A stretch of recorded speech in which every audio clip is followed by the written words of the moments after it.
à tous, je suis ravie de vous retrouver comme chaque semaine dans un nouveau récap info. Comme chaque semaine, je décrypterai donc avec mon invité l'actualité de ces derniers jours et des jours à venir, qu'elles soient locales ou nationales. Et j'ai aujourd'hui à mes côtés le député La République En Marche de la première circonscription de l'Isère, Olivier Véran, bonjour. Bonjour. Merci d'avoir répondu à mon invitation.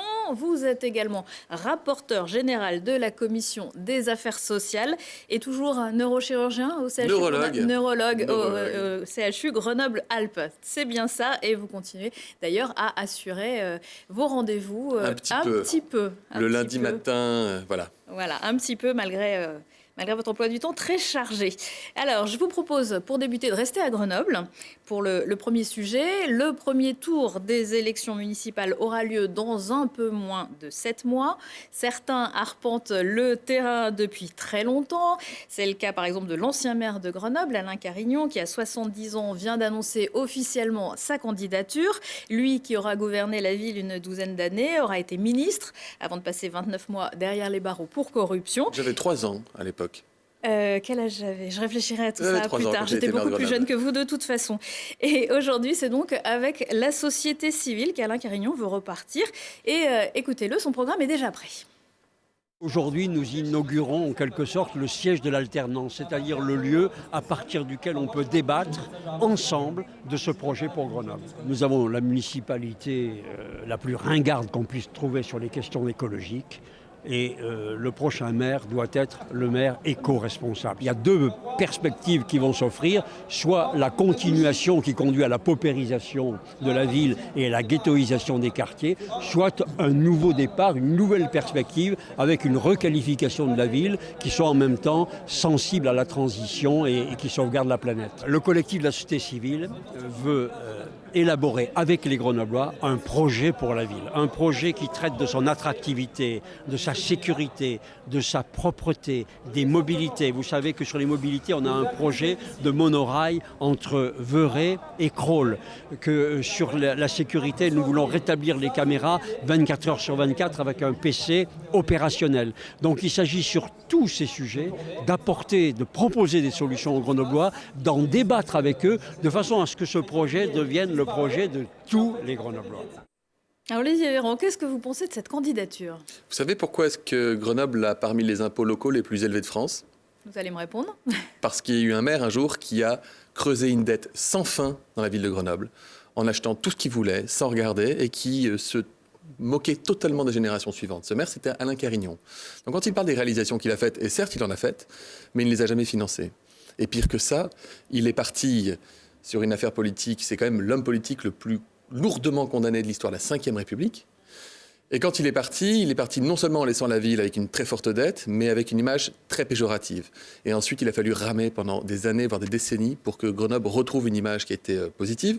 Il y a eu les années d'Esto, qui ont été des années forcément que je trouve tout à fait à mon goût. Et puis, depuis quelques années, une espèce de recul sur le plan de l'investissement. C'est pas de la faute de Carignon, c'est plutôt la faute du maire actuel. Donc, il ne faut pas ne voir en Alain Carignon que le maire corrompu qu'il a été, qui a manipulé les gens, qui a manipulé les médias, qui a manipulé les responsables politiques. Je ne vois pas que le maire qui fait des attaques personnelles avec des méthodes, franchement, qu'on ne voit que chez lui, et je le dis, et qui ne sont pas correctes. Je vois le maire qui a laissé une ville en ruine à son départ et qui s'en moquait complètement de l'intérêt général. Donc j'entends le discours aujourd'hui, cette espèce de campagne de rédemption, presque le fils prodigue. Alors, il n'a pas l'âge du fils, il a payé sa dette à la société. Mais les mêmes causes produisent les mêmes conséquences. Est-ce qu'on confie les rênes d'une ville? Est-ce qu'on confie les finances publiques? Est-ce qu'on confie nos impôts locaux? Est-ce qu'on confie le développement économique? Est-ce qu'on confie le développement environnemental d'une ville et d'une métropole comme la nôtre à quelqu'un qui n'a pas su agir pour l'intérêt général et qui s'en est mis plein les poches? Moi, je pense que non.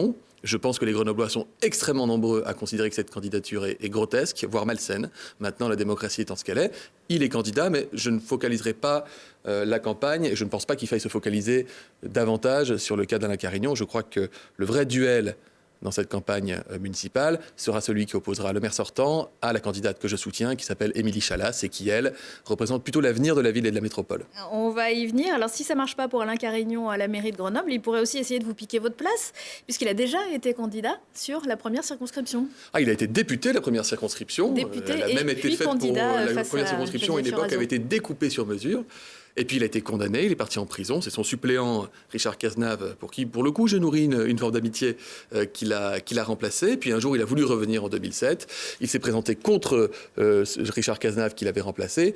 Il s'est qualifié au deuxième tour. Il a été très largement battu par Geneviève Fioraso, qui avait fait près de 70% des voix à l'époque. Donc il s'était déjà frotté au suffrage universel en tant que candidat. Et je pensais que l'exercice lui avait suffi pour se rendre compte qu'il n'était plus désiré en tant qu'élu. Ça ne veut pas dire qu'il n'a pas sa place en tant qu'homme.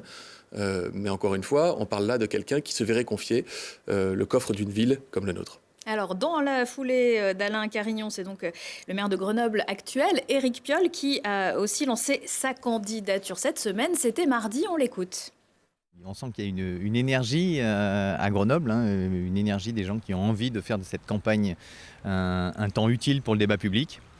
Et c'est vrai que j'ai envie de porter cette énergie, d'être candidat à nouveau, d'être l'animateur de cet espace politique qui fait de la politique toute l'année, à travers les Ripper Café, à travers les marches pour le climat, à travers l'agriculture urbaine, à travers toute cette envie qu'on sent partout. Et effectivement, les citoyens se sont saisis de la politique et pas que au moment des élections. Et je crois que c'est mon rôle aussi d'agencer tout cela pour en faire un projet collectif, une nouvelle aventure pour 2020. Les choses ont changé depuis 2014. En 2014, c'était comment des contre-pouvoirs peuvent finalement prendre l'institution, sortir des propriétaires, qu'ils soient de gauche ou de droite. Alain Carignon, il est disqualifié. Je veux dire, son parcours et son histoire, il est disqualifié. Qui veulent remonter sur le ring après avoir triché pour refaire un tour de piste, c'est sa vie.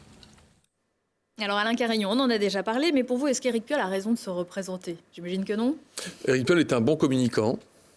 Je vois le t-shirt, les images. J'ai vu qu'il avait cité le pape dans sa déclaration de candidature, qu'il a Nelson Mandela ou je ne sais plus qui a Gandhi, je crois, sur son t-shirt. Bon, il y a Gandhi, Simone Veil. J'imagine pas une seconde qu'il souhaite personnaliser ces grands noms de l'histoire, mais c'est un bon communicant qui s'adresse à un public particulièrement jeune, un public qui s'est mobilisé à l'occasion des élections européennes et qui a massivement voté pour une liste écolo. Donc là, je pense qu'on peut déjà se faire une idée de la cible qui va être la sienne pendant cette campagne. Il est tout à fait légitime pour se représenter. Il est maire sortant. Il n'a fait qu'un mandat. Il peut se représenter. Je ne voterai pas pour lui. Ça ne vous surprendra pas. Je n'avais pas voté pour lui non plus en 2014. Il y a beaucoup de choses que je pourrais discuter sur son bilan, mais ça, je crois que ça va être aussi le travail de ma consoeur et collègue Émilie, d'arriver à extirper tout ce qui, dans le bilan d'Éric Piolle, ne nous a pas permis, en tant que ville et en tant que métropole, de prendre l'essor auquel nous pouvons légitimement aspirer. Alors, face à eux, donc, La République En Marche, votre parti a choisi au début de l'été Émilie Chalas, qui est également députée de l'Isère, et d'ailleurs sur la circonscription occupée auparavant par Michel Destot, si je ne me trompe pas. Alors, il y avait deux autres candidats, Olivier Sixt et Cécile Prost, et finalement, la Commission nationale a choisi votre collègue, et ses détracteurs dénoncent un choix purement parisien. Il y a eu des détracteurs au début. Je ne les entends plus. Je crois qu'Émilie Chalas est en train de rassembler autour d'elle. Elle a une bonne dynamique de campagne. J'étais hier à sa permanence qui est située à Grenoble, place Saint-André. J'invite d'ailleurs toutes celles et ceux qui souhaitent aller rendre visite à son équipe de campagne à s'y rendre. C'est place du Trib. Les anciens étudiants grenoblois reconnaîtront l'endroit. Donc elle travaille pour arriver à avoir de l'union autour d'elle. Elle est courageuse. Moi, je l'apprécie. Je la soutenais. Olivier Sixt et comme Cécile Prost d'ailleurs étaient d'excellents candidats potentiels à l'investiture. C'est pas qu'une décision nationale. D'ailleurs, c'est une décision qui s'appuie sur beaucoup d'éléments, parmi lesquels le fait qu'elle était prête avant les autres, qu'elle a démarré sa campagne, en réalité, il y a plus d'un an de ça, qu'elle a déjà un projet qui est construit, qu'elle a déjà une bonne réputation et une bonne notoriété au sein de la ville de Grenoble. Et ça, ses adversaires n'y peuvent rien, puisqu'il se trouve qu'elle est députée. Donc, légitimement et naturellement, elle avait déjà une cote qui était plus élevée. Donc, on fait le choix d'une femme jeune qui a débuté en politique il y a seulement 2 ans, mais qui a un grand parcours au sein des collectivités, puisqu'elle était directrice générale des services de communes auparavant, et qui a un vrai projet pour la ville. Donc moi, je la soutiens sans réserve. On va faire une bonne campagne. Moi, j'ai envie surtout qu'on ait une campagne, parce que je pense que c'est pas dans l'intérêt du maire sortant qu'il y ait une forte campagne, parce que je pense qu'il se sent en situation de légitimité et de force. C'est l'intérêt de Carignon que tous les regards soient braqués sur lui pour essayer de faire un bad buzz, essayer de le renverser en espérant se maintenir au deuxième tour. Moi, je pense que notre intérêt, c'est de parler aux Grenoblois et de leur expliquer quel est le projet que nous voulons pour la ville pour les prochaines années. Est-ce que Grenoble, c'est une ville à prendre pour La République En Marche ? C'est pas une ville à prendre. mais c'est une ville à portée. C'est une ville qui a besoin qu'on la porte. C'est une ville, vous savez, il y a une richesse, le tissu commerçant du centre-ville est formidable, le nombre d'entreprises, j'étais hier sur le campus universitaire, il y avait la ministre de la Recherche qui était là, pour ce qu'on appelle le Deep Tech Tour, c'est-à-dire les innovations de rupture qui vont permettre de créer les grandes entreprises innovantes de demain. Et pourquoi Grenoble est la première ville étape? Parce qu'on a un tissu industriel et un tissu de recherche qui est l'héritage de Louis Nel, ça date d'il y a 50 ans. Donc on a toute cette base-là, on a toutes ces pépites fabuleuses, mais on voit qu'on est un peu en rade en termes de grands projets accompagnés par la ville pour les années à venir. On voit qu'on a des difficultés de circulation qui sont importantes et qui font qu'un certain nombre de gens se détournent de Grenoble pour aller vers Lyon ou carrément aller du côté des Savoies.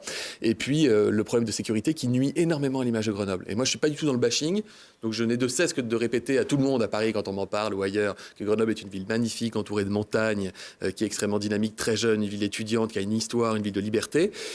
Mais enfin, c'est dur, je rame, parce que les gens me disent « Oui, mais t'as vu, encore le week-end dernier, il y a encore quelqu'un qui s'est fait massacrer au centre-ville, etc. etc. » Donc, c'est tout cela qu'il faut être capable de travailler. Un maire, c'est pas lui qui va, lui tout seul, créer de l'emploi ou implanter des entreprises, mais il doit pouvoir créer les conditions qui permettent aux entreprises de venir s'installer, et pas pour faire joli, mais parce que les entreprises, c'est de l'emploi, et les emplois, c'est de l'activité. Ce sont des familles qui s'installent. Il faut faire revenir les familles au centre-ville de Grenoble. Il n'y a plus de familles au centre-ville de Grenoble. Les appartements sont loués massivement à des étudiants, et c'est très bien, mais les familles n'arrivent plus parce que c'est cher, parce qu'ils ont aussi la crainte de l'insécurité. Donc, il faut redonner de la vie à cette ville. Vous savez, pour qu'une ville se mette à vieillir et à péricliter, un mandat, ça va encore, mais 2 ou 3 mandats comme celui qu'on vient de vivre, j'ai assez peur. Voilà, je ne suis pas dans le catastrophisme. Je peux aussi reconnaître qu'Éric Piolle a des éléments de son bilan qui sont intéressants.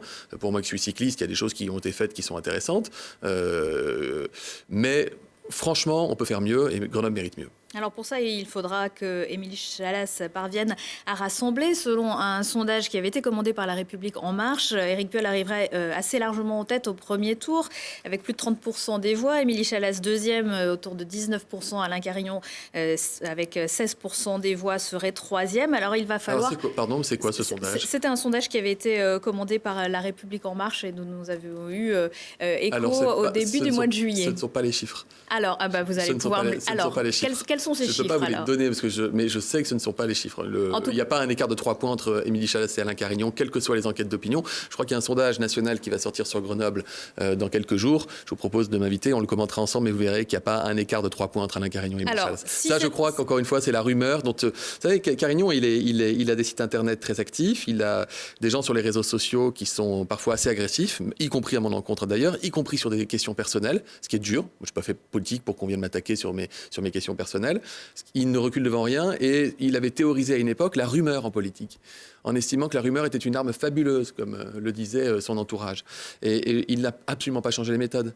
Et donc, j'entends des bruits régulièrement. Vous savez, des fois, les gens m'interpellent, disant, il paraît qu'Alain Carignon est à 25%, qu'il est en tête dans les sondages. Mais écoutez, si Alain Carignon a financé des sondages, qu'il nous explique, 1, comment il l'a financé, 2, s'il les a fait rentrer dans les comptes de campagne, puis 3, qu'il les rende publics, parce que ça m'intéresse de savoir s'il était véritablement à 25. Je vais vous dire une chose, je fais un pronostic, il plafonnera, quoi qu'il arrive, à 14-15, et encore, si c'est le seul candidat de la droite. S'il y a une deuxième liste de droite, je pense qu'il ne passera pas le cas du deuxième tour, parce que s'il y a un électorat à Grenoble qui vote encore à droite, et c'est tout à fait leur droit, beaucoup voteront pour Carignon par défaut. Et s'ils avaient une offre alternative, ils voteraient pour une offre alternative. Et moi, je souhaite que les Républicains, que le Parti des Républicains, prennent ses responsabilités et permettent aux citoyens grenoblois qui se sentent de droite mais n'ont pas envie de voter pour quelqu'un qui a été condamné en justice, je souhaite qu'ils puissent monter une liste de façon à leur permettre d'enrichir l'offre politique pour les municipales. Donc, quoi qu'il en soit, si Éric Piolle et Émilie Chalas se retrouvent au deuxième tour, Émilie Chalas devra rassembler. Est-ce que c'est du côté des Républicains, de ceux qui ne montreront peut-être pas de liste ? Il n'y aura aucune alliance avec Alain Carignon. Moi, vivant, député de Grenoble, il n'y aura pas d'alliance avec Alain Carignon. Votre nom avait également circulé à un moment donné. Alors, il y a peut-être très longtemps. Mais est-ce que ça vous a effleuré? Vous y avez pensé en vous rasant Non, mais quand on vous en parle, vous y pensez. Puis c'est un mandat magnifique, peut-être un jour. C'est deux choses différentes. Moi, je suis député, je m'occupe de la sécurité sociale, de la santé. Je me suis engagé devant les électeurs à faire un mandat de 5 ans comme député. Ça m'a évidemment traversé l'esprit à un moment donné, puisque vous avez un peu la pression, la gentille pression des gens qui vous disent qu'ils ont l'impression que vous avez des chances de gagner. Mais j'ai toujours cru en les chances d'Émilie Chalas de faire une belle campagne et de l'emporter. Elle a envie d'y aller. Elle a toujours eu envie d'y aller, ce qui n'était pas mon cas. Donc, c'est légitimement que je me suis suis mis sur le côté et que je l'ai plutôt soutenu. Alors, on va aller faire un petit tour dans votre circonscription et pour ça, on va prendre le bus. Lundi a été lancé par le SMTC, le syndicat mixte des transports en commun de l'agglomération grenobloise et la communauté de communes du Grésivaudan, qui vient d'ailleurs de rejoindre le SMTC. Ils viennent donc de lancer la concertation du BHNS. C'est le bus à haut niveau de service entre Grenoble, Mélan et Montbonneau, puisque c'est un secteur dans lequel il n'existe pas de tramway, donc ça serait une alternative en quelque sorte. C'est donc dans le cadre du PDU, le plan de déplacement urbain 2030. Est-ce qu'il y a un réel besoin, selon vous, sur ce territoire ? Oui, évidemment. Vous avez entre Mélan et Montbonneau, c'est Innovallée. Innovallée, pour ceux qui ne le connaissent pas, c'est une zone d'activité économique étroite avec un lien étroit entre l'innovation, la recherche et le développement, qui existe depuis des décennies maintenant et qui permet d'employer plus de 10 000 personnes, même beaucoup plus que ça, dans des entreprises d'innovation. Et c'est comme un espèce de grand campus, sauf qu'au lieu d'avoir des étudiants, vous avez des jeunes ingénieurs, ou des moins jeunes d'ailleurs. Et en fait, il se passe quelque chose, c'est qu'entre Mélan et Montbonneau, eh bien, on change d'intercommunalité. Mélan étant dans la métropole, Montbonneau étant dans la communauté de communes des Pays du Grésivaudan.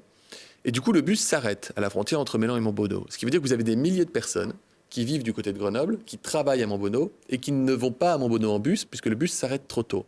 Uniquement et historiquement, parce que ce ne sont pas les mêmes syndicats de transport, parce que ce ne sont pas les mêmes intercommunalités. Alors là, vous vous rendez compte du côté aberrant, shadokien des systèmes de transport intercommunaux. Et donc, ça fait des années, moi j'avais fait 5 ou 6 réunions avec 3 préfets différents, avec la carte sur la table, en disant il faut absolument que cette ligne de bus puisse se prolonger. Les gens le demandent. Et donc, les travaux vont bientôt enfin commencer. Ça fait quand même, je veux dire, la première réunion, c'était en 2012. Et le préfet m'a dit, oh là, c'était un vieux dossier. Donc, vous voyez, quand on se dit, il va falloir 10 ans pour faire passer. En fait, c'est 400 mètres de ligne de bus qu'il faut prolonger à un endroit où il faut faire 2-3 travaux. Enfin, c'est pas si compliqué que ça. Il y a eu beaucoup de recours, beaucoup de discussions. Évidemment qu'il faut un bus à haute fréquentation. Évidemment qu'il faut quelque chose qui soit respectueux de l'environnement. Il faut une voie dédiée, réservée pour que le bus... On en a besoin. Alors, il y a des gens qui préféraient avoir le tramway. Moi, je suis extrêmement partisan d'avoir un tramway dans le Grésivaudan, parce que je pense que c'est aussi un moyen de déplacement du futur. Maintenant, pour ça, il faut qu'il y ait un dynamisme de la population, c'est-à-dire en termes démographiques. Or, pendant des années, la population de Mélan s'est réduite petit à petit, et la population avait vieilli. Ce qui fait qu'à l'époque, je n'étais pas en politique, vous n'étiez peut-être pas encore à Télé Grenoble, les acteurs locaux avaient décidé que le tramway n'irait pas de ce côté-là. Mais si le dynamisme repart, moi, je souhaite qu'on puisse, à terme, discuter de la mise en place du tramway jusque dans le Grésivaudan. Allez, on va monter un petit peu à la capitale, puisque je le disais en ouverture, vous êtes également rapporteur général de la Commission des affaires sociales. Vous avez notamment travaillé sur le projet de loi sur la bioéthique qui sera présenté, enfin, j'ai envie de dire, à l'Assemblée nationale à compter de la semaine prochaine, le 24 septembre. C'est un soulagement que ce texte arrive enfin devant les députés. Ouais. Soulagement, je ne sais pas. En tout cas, je l'accueille avec enthousiasme. Je fais partie de la commission spéciale bioéthique. Nous avons examiné le texte du lundi au vendredi dans la nuit la semaine dernière et nous commençons lundi l'examen en séance publique.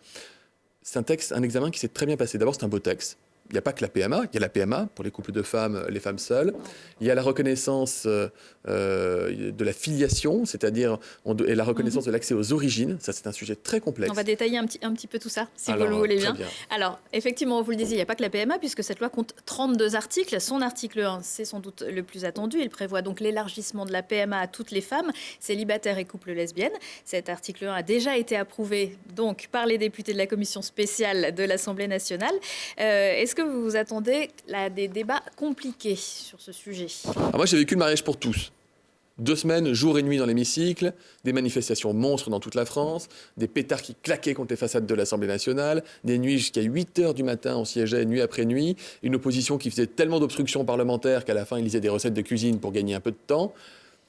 Ça n'a rien à voir, ce que j'ai vécu la semaine dernière en commission. On avait une opposition de droite, opposée à la PMA, mais que j'ai trouvé constructive dans son opposition. Par exemple, sur certaines rédactions d'articles de loi, qui étaient peut-être améliorables. Ils ont dit, on n'est pas d'accord avec la PMA, mais vu que vous allez la faire, autant la faire bien, et on vous propose ces modifications. Et on a adopté des amendements des oppositions. On a eu des discussions de fond. Il y a des gens qui sont d'un courant naturaliste et des gens qui sont d'un courant qui ne l'est pas et qui sont progressistes. On n'a pas commis l'erreur de brandir la PMA comme un acte politique fort. C'est-à-dire qu'on n'avait pas des drapeaux pour dire, regardez, on est les gentils progressistes et vous les méchants conservateurs. Je crois qu'on s'est tous respectés et ça nous a donné de beaux et d'intéressants débats. Si ça continue comme ça dans l'hémicycle, écoutez, on passera un bon moment. En tout cas, ça n'a rien à voir avec ce que j'ai pu connaître pour le mariage pour tous, mais aussi en grande partie parce que le mariage pour tous et l'adoption par les couples homo a montré que la civilisation ne s'est pas effondrée et a permis de préparer les esprits à la question de la PMA. Et certains s'inquiètent de savoir si c'est un pas vers la GPA, la gestation pour autrui. On réaffirme l'opposition à la GPA. D'ailleurs, l'ensemble des groupes politiques réaffirment son opposition à la GPA, qui n'est, vous l'avez vu, ça ne fait pas partie du projet de loi qui a été adopté. Ça ne fera pas partie non plus de la loi qui sera votée. Donc, c'est une question qui interviendra. Je ne suis pas Nostradamus. Je ne peux pas vous dire si un jour un député déposera quelque chose, mais ce n'est absolument pas le cas dans cette loi de bioéthique. Absolument pas le cas. Les discussions sont également attendues, vous le disiez, sur la filiation et l'accès aux origines. La loi prévoit donc l'identification des donneurs de sperme et de gamètes. Est-ce que vous ne craignez pas que ça fasse fuir certains donneurs ? Alors, ça ne fera pas fuir les donneurs si on en croit l'expérience qu'on a des pays qui nous entourent. Ce qui a fait fuir les donneurs, c'est le secret.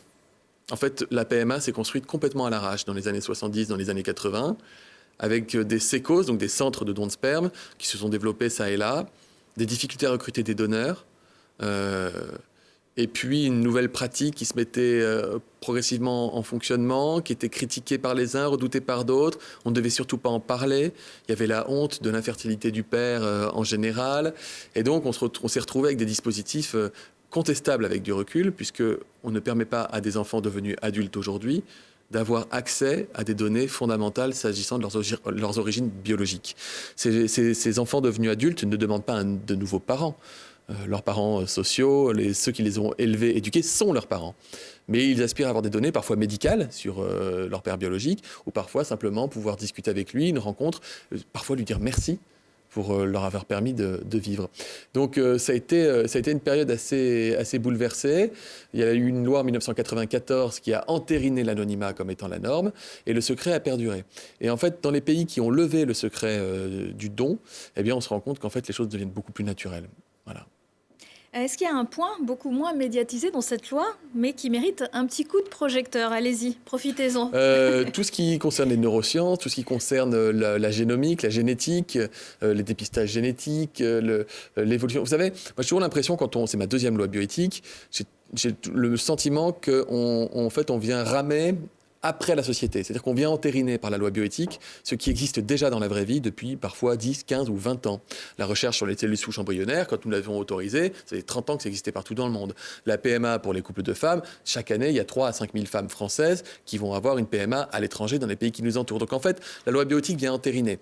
Et moi, je me disais, il faudrait un jour qu'on ait une loi de bioéthique qui soit capable d'anticiper. Parce que quand on est en train de parler de l'accès aux origines, par exemple, se développent sur Internet des sites Internet qui vous proposent pour $40 de faire ce qu'on appelle le séquençage de votre ADN et qui vous permet éventuellement de retrouver toute personne de votre famille biologique. Vous allez même peut-être apprendre par hasard que vous n'êtes pas l'enfant biologique de vos parents. Donc vous voyez, ça va tellement vite en termes de technologie, ça va tellement vite. Oui, mais il y a peut-être une histoire très forte derrière qu'ils auraient envie de vous raconter, si c'était le cas. Le développement des technologies est tellement rapide qu'en réalité, les questions qu'on se pose aujourd'hui, je pense qu'elles ne seront pas les questions de demain. Et donc, je pense qu'il faut que nous révisions les lois de bioéthique plus fréquemment que ça. Mais il y a beaucoup de beaux sujets, je vous le disais, sur les neurosciences, sur la génétique, sur pas mal de choses, sur les nouvelles techniques de traitement. Voilà, c'est une loi vraiment intéressante. J'invite les Français qui en ont l'appétence à se pencher sur le texte, qui n'est pas un très long texte, et qui comporte beaucoup de choses qui nous importent. Vous travaillez donc étroitement avec la ministre de la Santé, Agnès Buzyn. Depuis quelques années, les urgences médicales sont sous tension. Le personnel est régulièrement en grève. On a entendu parler par des soignants de patients qui mouraient dans les couloirs. Agnès Buzyn a présenté à la rentrée un plan de 754 millions d'euros pour désengorger les urgences. Et pourtant, dans certains établissements, la grogne continue. Et la ministre a d'ailleurs annoncé cette semaine qu'elle voulait accélérer les choses. Oui, le plan de réforme des urgences, ça répond à la question initiale du mouvement de grogne dans les urgences. C'est-à-dire qu'au printemps dernier, moi j'avais reçu des aides-soignants, des infirmières, des urgences qui me disaient on en a marre.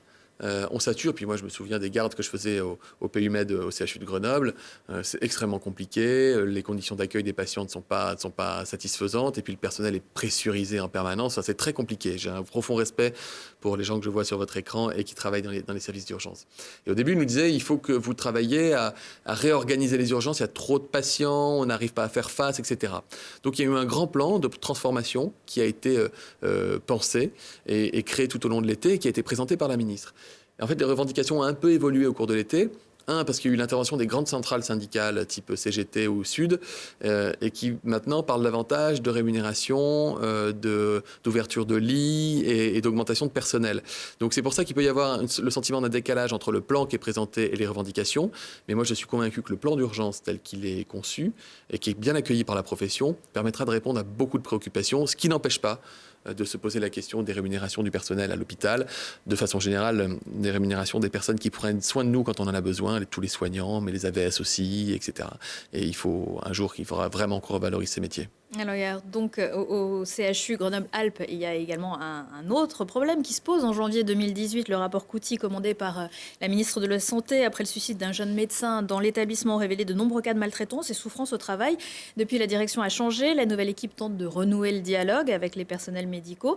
C'est ainsi, par exemple, que chaque service, c'est anecdotique, mais en tout cas, c'est un début, a pu disposer d'une enveloppe pour organiser une journée pour déstresser tous ensemble. Et puis, il y a ceux qui ont choisi de se mettre au vert. Regardez le reportage de Lina Badreddine. Tendu. Passer la corde au cou. Ses cheveux. Un éléphant, girafe. On dirait presque une colonie de vacances. C'est en fait une journée de cohésion entre les agents du CHU Grenoble-Alpes. Ici, le pôle recherche. Constitué d'environ 150 salariés, cette structure a la particularité de comporter des équipes de 2, 3 et même 40 personnes à la direction de la recherche, tandis que d'autres sont seuls dans leur service. Alors l'objectif vraiment de cette journée, c'est d'apporter de la cohésion d'équipe. Parce que comme nos équipes sont éclatées dans tous les services du CHU de Grenoble, les agents ne se connaissent pas forcément tous. Ils ne savent pas qu'ils ont des collègues dans le service juste à côté qui fait le même métier qu'eux. Et c'est important qu'ils puissent échanger, qu'on puisse passer une journée comme ça, un peu loin de notre quotidien aussi, pour resserrer les liens, apprendre à se connaître. Ça va faciliter, je l'espère, les communications futures dans toutes les études qu'on conduit. Bravo, vous avez gagné. Tout gagné. Ah non, toi, t'es dans mon équipe. Bravo. Bravo, vous avez perdu. Toute cette journée débute avec une enveloppe déléguée par la Direction générale de qualité de vie au travail. Ils ont décidé ensemble de son utilisation et choisi de faire des Olympiades par équipe tirées au sort après une matinée de rencontres. J'ai rencontré des gens en fait avec qui, des gens que j'appelle tous les jours, mais qu'on ne connaissait pas. Et aujourd'hui, j'ai pu les connaître. Ça va forcément changer quelque chose au niveau de la relation entre les services cliniques et la direction de la recherche. Donc on va mettre en fait des noms sur le visage. Surtout le pôle recherche, ils sont 90 à avoir répondu présent autour de ce projet commun. Comme dans beaucoup d'entreprises, la communication, ça fait aussi défaut au CHU. Et évidemment, j'imagine que vous êtes plutôt pour ce genre d'initiative. Bien sûr, il y a 10 000 feuilles de paye au CHU de Grenoble. C'est le premier employeur du département. Donc c'est un bâtiment absolument immense, enfin des bâtiments absolument immenses. Il y a besoin de créer du sens, il y a besoin de créer de la cohésion. Et moi, j'apprécie particulièrement les images que je vois. Voilà, c'est à développer. Alors, un tout autre sujet. À la fin du mois, le Parlement devrait discuter immigration. En début de semaine, le président Emmanuel Macron a estimé que l'on est parfois trop laxiste sur ce thème. Il a eu cette phrase qui, j'imagine, le restera. Il faut savoir si nous voulons être un parti bourgeois ou pas. Les bourgeois n'ont pas de problème avec l'immigration car ils ne la croisent pas alors que les classes populaires vivent avec. Est-ce qu'Emmanuel Macron est en train de se sarkosiser ou valsiser ? Non. Moi, j'étais pour le discours. Le président de la République, il dit quelque chose que les gens me disent partout. Je ne crois pas que le président ait appris ça aux Français. C'est plutôt les Français qui lui ont fait remonter. Dans ma circonscription, j'ai des communes comme Coran, Bivier, et puis j'ai les quartiers populaires de Grenoble. Certains quartiers populaires de Grenoble, certains sont classés en zone d'éducation prioritaire. Ce n'est pas pour rien si on double les classes de CP et de CE1 pour qu'il y ait seulement 12 enfants par classe dans certains quartiers de Grenoble pour justement essayer de gommer les inégalités. Ce qui était au cœur du discours du président de la République, c'était le côté insupportable des inégalités sociales qui perdurent, qui persistent. Vous savez que quand vous avez un enfant qui naît pauvre, il faut en moyenne 6 à 7 générations pour que le descendant direct puisse sortir de la pauvreté. Et ce qu'on constate, moi je le constate quand je vais me balader à Tesser, au quartier de l'Alma, et que je discute avec les gens, Je vous assure que c'est vrai. Le premier sujet dont on parle, c'est la sécurité. Alors, il n'a pas fait le lien directement entre immigration et sécurité, et heureusement, mais il a eu tout un discours construit autour des quartiers populaires en disant il faut faire quelque chose. Et puis, il faut rétablir de la mixité là où on en manque, il faut aller tirer les gens vers le haut, il faut leur permettre de s'émanciper par le travail, il faut mettre le paquet là-dessus. Et puis, il dit, à côté de ça, il parle aussi de la montée du communautarisme dans certains quartiers, qui est une réalité et dont vous parlent aussi les gens qui vivent dans les quartiers, parce qu'ils la voient au quotidien. Et quand vous allez rue de l'Alma, c'est rue de l'Alma que les gens me disent, qui m'appellent parfois en disant on a encore vu des gens qui viennent dealer, on pense avoir vu des armes, etc. C'est là-bas qu'on me le dit. Ce sont les gens qui vivent dans ces quartiers-là qui sont les premières victimes de l'insécurité. Et c'est quand on est dans ces endroits-là que parfois on se dit que la République fait par moments défaut. Donc il est important d'y mettre le paquet et de mettre le doigt sur le problème. Et s'agissant de l'immigration, le président parle d'un constat, c'est que le nombre de demandes d'asile se réduit en Europe, mais il augmente en France. Et ces demandeurs d'asile en augmentation en France ne viennent pas de pays d'Afrique subsaharienne. Ce ne sont pas nécessairement des gens qui ont traversé la Méditerranée sur une barque. Ce sont beaucoup de gens qui viennent de pays de l'Europe de l'Est. 3 en particulier, et 1 en particulier, en ce moment, c'est plutôt la Géorgie. Et il dit, en fait, est-ce qu'il n'y a pas un dévoiement du droit d'asile ? Est-ce que quelqu'un qui habite en Géorgie, d'un pays dans lequel il y a un système éducatif, un système de santé, les gens, il y a un État démocratique, on a une politique d'échange de visas touristiques, c'est-à-dire qu'on peut aller en vacances là-bas avec un visa, eux peuvent venir, et c'est un pays qui aspire à rentrer dans l'Union européenne. Comment est-ce qu'on explique qu'il y ait de plus en plus de ressortissants qui viennent déposer une demande d'asile, qui n'obtiennent jamais, puisque par définition, ils ne peuvent pas montrer qu'ils sont en danger dans leur pays, et qui par contre vont, mobiliser énormément d'énergie et de moyens à l'État, à la préfecture. Si moi j'avais passé une journée au guichet d'accueil des migrants là-bas, les ressources sont très fortement mobilisées pour quelques pays. Et du coup, comme on fait face à un afflux important, on accueille moins bien et insuffisamment des gens qui viennent de pays dans lesquels on ne peut pas vivre correctement. Et donc, on passe à côté de la politique d'intégration. On a échoué sur la politique d'intégration. Je suis allé visiter des pays. J'ai fait 6 jours au Canada il y a 2 ans en visite parlementaire sur le thème de l'intégration, où là-bas, je peux vous garantir que quand quelqu'un vient, c'est une fierté de l'accueillir. Une fierté, pas une honte de l'accueillir. Impensable qu'il n'ait pas un logement. Impensable qu'il n'ait pas rapidement un emploi, et quand un enfant d'immigré arrive à l'école le premier jour, il y a un accompagnateur qui le ramène ensuite à la maison pour aller expliquer à ses parents comment ça va se passer à l'école et qui fait office d'interlocuteur. On est à 10 000 lieues de ça en France. Donc, ce que vous dites, c'est qu'il faut peut-être accueillir moins, mais mieux. Ça veut dire qu'il faut, il faut qu'on vérifie, et moi je demande des chiffres, moi, je suis scientifique, j'aime bien les choses quand elles sont carrées, qu'on me démontre si ça correspond véritablement à une réalité ou non. Si on vérifie qu'il y a un dévoiement du droit d'asile et qui fait qu'on a du mal à se concentrer sur des pauvres gens qui attendent que la France leur vienne en aide, c'est un problème. Mais ça ne m'empêche pas de reconnaître que l'immigration par ailleurs est un facteur d'attractivité pour la France, attractivité économique. Je veux dire, à Grenoble, 40% des emplois industriels viennent d'entreprises étrangères, par exemple viennent des États-Unis, mais on a aussi énormément d'emplois et de salariés qui viennent des pays africains. Moi qui travaillais à l'hôpital, il y a une époque en France où 2 chirurgiens cardiaques sur 3 avaient été formés en Afrique subsaharienne. Donc évidemment que c'est une chance pour notre pays. Donc il faut être capable de faire la part des choses. Mais quand je vois certains politiques qui ont un réflexe assez pavlovien de hurler parce qu'un président de la République a parlé d'immigration, je leur dis mais on ne vous parle jamais d'immigration ? Vous n'avez pas des repas de famille où les gens vous en parlent? Quand vous allez faire des micro-trottoirs, les gens ne vous parlent pas d'immigration? Parce que dans les enquêtes d'opinion, ils en parlent tous. En parler, ça ne veut pas dire pointer du doigt. Ça ne veut pas dire que vous allez faire un discours de Grenoble à la Sarkozy. Ça ne veut pas dire non plus que vous allez fermer les yeux avec des grosses œillères pour pas qu'on vous embête sur ce sujet-là, comme une partie de la gauche a pu le faire. En parler de façon pragmatique et humaniste, c'est se dire, regardons comment améliorer ce qui doit l'être, comment faire en sorte qu'on accueille mieux ceux qui ne sont pas bien aujourd'hui, mais aussi comment éviter le dévoiement d'un certain nombre de circuits de générosité dans notre pays.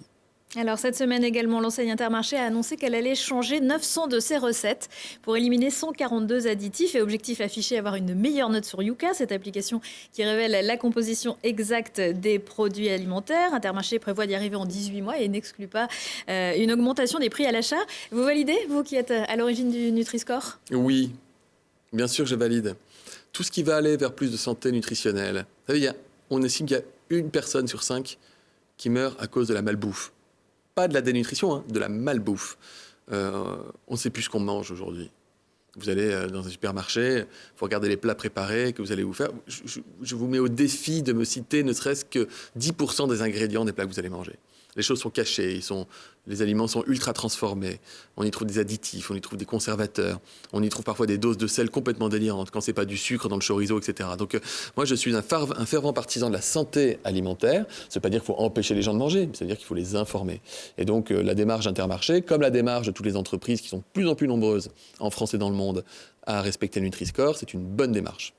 D'après un récent rapport de la Direction de la recherche, des études, de l'évaluation des statistiques publié fin août, les jeunes Français sont de plus en plus concernés par la surcharge pondérale. C'est aussi un problème dont qu'il faut prendre en compte. Bien sûr, mais en cause notamment les sodas, parce que le soda vient en plus du repas que vous allez prendre. Ce sont des boissons qui sont sucrées, qui vous apportent beaucoup de calories et qui ne diminuent pas la sensation de faim. C'est pour ça que j'avais mis en place une taxe soda aussi il y a 2 ans, qui marche très bien, puisqu'on voit que, par exemple, sur le Sprite, il y a 70% de sucre en moins aujourd'hui qu'avant que j'ai mis la taxe. Et puis, il y a la malbouffe, qui est liée au fait que, je vous donne un exemple, 70% des communes de moins de 10 000 habitants n'appliquent pas de tarif social pour les cantines. Donc la cantine coûte trop cher pour des millions de familles. Et comme la cantine coûte trop cher, ça coûte finalement moins cher de filer 2 ou 3 euros pour aller acheter un sandwich ou de la malbouffe. Et donc, c'est extrêmement cynique, la malbouffe, parce qu'elle va percuter très durement les catégories sociales les plus fragiles. Et d'ailleurs, on voit qu'il y a 2 fois plus d'obésité quand on est fils d'ouvrier que quand on est fils de cadre. Donc moi, je ne m'y résous pas. Vous voyez l'implantation des fast-foods qui se fait proche des quartiers populaires des grandes villes. Tout ça est organisé, extrêmement cynique, et il en va de la santé de nos enfants. Donc oui, je suis très sensible à l'étude qui est sortie, et je crois que nous devons vraiment amplifier nos efforts en matière de santé nutritionnelle. Alors, un sujet qui vous préoccupe également, les moustiques tigres. On est mi-septembre. On en a marre des moustiques. Ils sont encore là. On n'arrive pas à s'en débarrasser. Ils partiront plus, c'est fini. Il y a d'ailleurs eu une campagne de démoustication il y a quelques jours. À l'île Verte, il y en avait une un peu plus tôt, assassinée. Et vous proposez de nouveaux moyens pour lutter contre ces j'avais déposé une moustiques. proposition parlementaire de loi visant à expérimenter de nouvelles façons de réduire les moustiques, et notamment les moustiques tigres, qui ont plusieurs particularités. Ils volent bas et ils piquent aussi la journée. Et puis ils s'accumulent, ils sont arrivés en Europe il y a quelques années, ils s'installent et leur présence est irréversible. Ils vont remonter jusqu'au Danemark à terme. Donc ils pullulent. Là, on voit sur vos images qu'ils adorent pondre des larves dans les eaux stagnantes. Et donc, il y a des communes qui sont plus ou moins actives dans la lutte contre la moustication. Et moi, je propose d'être beaucoup plus invasif que ça. Il faut qu'on soit capable d'avoir une action de prévention beaucoup plus forte. Et il se trouve que j'étais allé dans le quartier de l'Île Verte à Grenoble, accompagné de journalistes au mois de juillet, rencontrer des familles qui me disaient qu'elles ne vivaient plus, qu'elles ne pouvaient plus sortir dehors étendre leur linge, qu'il n'y avait pas un barbecue de l'été, qu'ils ont des enfants qui se font sans arrêt piquer, des familles qui achètent parfois très cher des pièges à moustiques. Et je lui avais dit, il y a une telle concentration de moustiques tigres ici qu'un jour on aura des cas de dengue. Et bien écoutez, 1 mois plus tard, il y avait un cas de dengue. La dengue est une maladie tropicale. La dengue qui n'existait pas en métropole jusqu'à présent. On a eu un premier cas de dengue à Grenoble, ce qui a impliqué que les services sanitaires mettent un couvre-feu dans un quartier de la ville de Grenoble pendant la nuit pour bazarder un gaz qui Ranger est toxique, les jouets dans les jardins. Qui est toxique s'il est inhalé, et par les animaux et par les humains. Donc c'est une question extrêmement sérieuse, et on est au début des phénomènes épidémiques infectieux, donc il faut être capable de faire de la prévention active. On en a marre des moustiques, je vous le disais tout à l'heure, sous le ton de la boutade, mais je vous assure qu'on en a vraiment marre des moustiques. Alors, on va terminer sur ce sujet. Je crois que vous êtes sportif. D'ailleurs, député, c'est un peu du sport. La Coupe du Monde de rugby débute. Je fais du vélo maintenant, je vais tout à vélo, je me déplace à vélo avec un petit vélo pliant là. C'est du loisir et du sport, mais exactement, en tout cas, l'utile et l'agréable. La Coupe du Monde de rugby débute ce week-end. Il existe aussi une Coupe du Monde de rugby pour les parlementaires, à laquelle a d'ailleurs participé il y a quelques années Didier Migaud, ex-député isérois qui est aujourd'hui président de la Cour des comptes. Est-ce que vous avez un pronostic pour cette année? Fini. Ils l'ont terminé, la Coupe du Monde des parlementaires, ils l'ont fini avant-hier. Ils ont battu l'Afrique du Sud en petite finale et reviennent donc avec la médaille de bronze de la Coupe du Monde. Je souhaite ça à nos rugbyman, s'ils pouvaient revenir 3e à la Coupe du Monde. Pour l'instant, c'est pas gagné. On signerait tout de suite. Mais vous savez, je me souviens d'une Coupe du Monde, on avait fait un exploit contre la Nouvelle-Zélande et tout d'un coup, tout le monde s'est dit on a une équipe géniale, alors que jusqu'ici, tout le monde disait qu'on avait une mauvaise équipe. Moi, je crois au rebond, je crois au travail qu'est en train de faire le sélectionneur depuis quelques semaines avec les joueurs. Je suis fan de rugby, pas parce que je suis grenoblois, même si à Grenoble, on aime le rugby, mais je trouve que c'est un sport noble, très beau. Je félicite les députés et j'encourage l'équipe de France à aller le plus loin possible. Et puis le FCG, qui a très bien débuté sa saison d'ailleurs en 2e division, pourvu qu'il puisse remonter en top 14 rapidement. Est-ce que vous jouez toujours dans l'équipe de football parlementaire? Oui, alors j'ai raté le match cette année contre le Variété. C'est-à-dire vous l'avez raté, vous êtes J'ai pas pu y aller écroulé parce que j'étais en lamentablement, commission vous étiez pas là? bioéthique. J'étais en commission bioéthique et je devais intervenir en commission pour défendre des amendements, ce qui fait que c'est la première fois que j'ai pas joué avec les copains, mais je crois qu'ils ont repris une tôle et je crois qu'ils ont pris 12-0 ou quelque chose comme ça. Pas là. Non, on avait pris 16-1 quand j'étais là. Donc, par contre, je fais illusion sur un terrain de foot. C'est-à-dire, je fais l'essuie-glace, vous savez, je cours dans tous les sens, mais c'est pas. Ça vous entraîne pour le vélo? Chez les Vérans, on n'est pas très sportif avec un ballon. Vous nous tiendrez au courant, j'espère bien, du prochain match. Merci beaucoup, Olivier Véran, de votre présence aujourd'hui dans le Récap Info. Bon retour sur les bancs de l'Assemblée nationale et puis sur ceux de l'équipe de foot. Quant à nous, on se retrouve très vite pour le JT et puis la semaine prochaine avec le Récap Info et un nouvel invité.